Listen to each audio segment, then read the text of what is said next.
नमस्कार बंधुरा आशा करছি সকলেই খুব ভালো আছো ও সুস্থ আছো।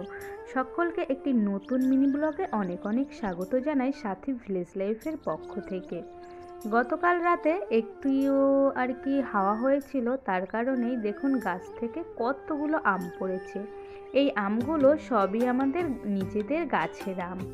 এই যে ওপরে যে আমগুলো দেখছেন, এই আমগুলো না অনেক বড় হয়, তবে এখনো অতটা বড় হয়ে পারেনি, কিন্তু তার আগে এই যে পড়ে গেছে। দেখুন কাঁচা আম পেয়ে এক কুলো ভর্তি করে আম কেটে আমি রোদে শুকাতে দিয়েছিলাম। আসলে এগুলোকে কেটেছিলাম আচার করার জন্য। তো এখনও না ভেতরে ওই যে আঁটিটা শক্ত হয়নি, ওই কারণে মা বললো এগুলো দিয়ে আচার করতে হবে না, কারণ এগুলো দিয়ে আচার করলে নাকি খুব একটা ভালো লাগবে না।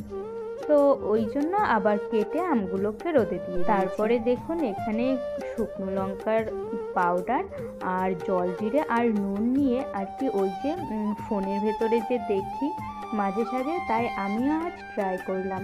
তবে লঙ্কা গুঁড়োর পরিমাণটা অনেকটা বেশি হয়ে গিয়েছিল, এখনও বুঝে উঠতে পারি না যে কতটা পরিমাণে কি করব।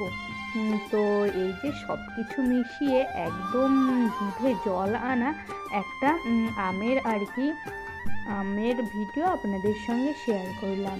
তো খেতে তো ভীষণই আর কি টেস্টফুল হয়েছিল, তবে ঝালটা না অনেকটা বেশি হয়ে গিয়েছিল। খেয়েছিলাম, আর আমি না অতটা টক আর কি খেতে পারি না। অনেকে আছে কাঁচা আম আর কি খুব ভালোবাসে, অনেক টক জাতীয় জিনিস, আমি আবার অতটা খেতে পারি না। আমার একটুকু খেলেই আর কি দাঁতগুলো সব টক হয়ে যায়। তবে একা একা খেতে অতটাও মজা আসেনি, সঙ্গে যদি আরও 2-1 জন থাকতো তাহলে খেতে ভীষণই ভালো লাগতো।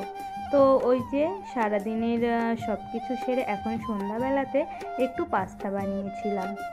আসলে অনেক দিন খাওয়া হয় না, অনেক দিন বলতে এই যে গরম পড়ার পরে আর কোনো ফাস্টফুড বাড়িতে তৈরিই করিনি। তো আগে তো এগুলো খুব একটা খেতে পারতাম না, সেগুলো কিছু কারণ ছিল আমার, সেই জন্য। আর আজ ঠান্ডা পড়ার জন্য একটু বানিয়ে ফেলেছি। তো খেতে দুর্দান্ত আর কি টেস্ট হয়েছিল। তো এই যে সবাই মিলে এখন আমরা খাবো, আর ওইদিকে মা সবাইকে বেড়ে দিচ্ছিল। তারপরে শসা, পেঁয়াজ কুচি আর এইদিকে সস ছড়িয়ে এখন আর কি পাস্তা খাওয়ার সময়। তো সব কিছু মিলিয়ে এতটুকুই ছিল আজকের ব্লগখানি। আপনাদের যদি কোথাও এতটুকুও ভালো লেগে থাকে তাহলে একটি লাইক করে দিতে ভুলবেন না। আর নতুন বন্ধু হয়ে থাকলে অবশ্যই চ্যানেলটিকে সাবস্ক্রাইব করে আমার পাশে থাকবেন। সকলে সুস্থ থাকবেন, ভালো থাকবেন। আবারও খুব শিগগিরই দেখা হবে একটি নতুন মিনি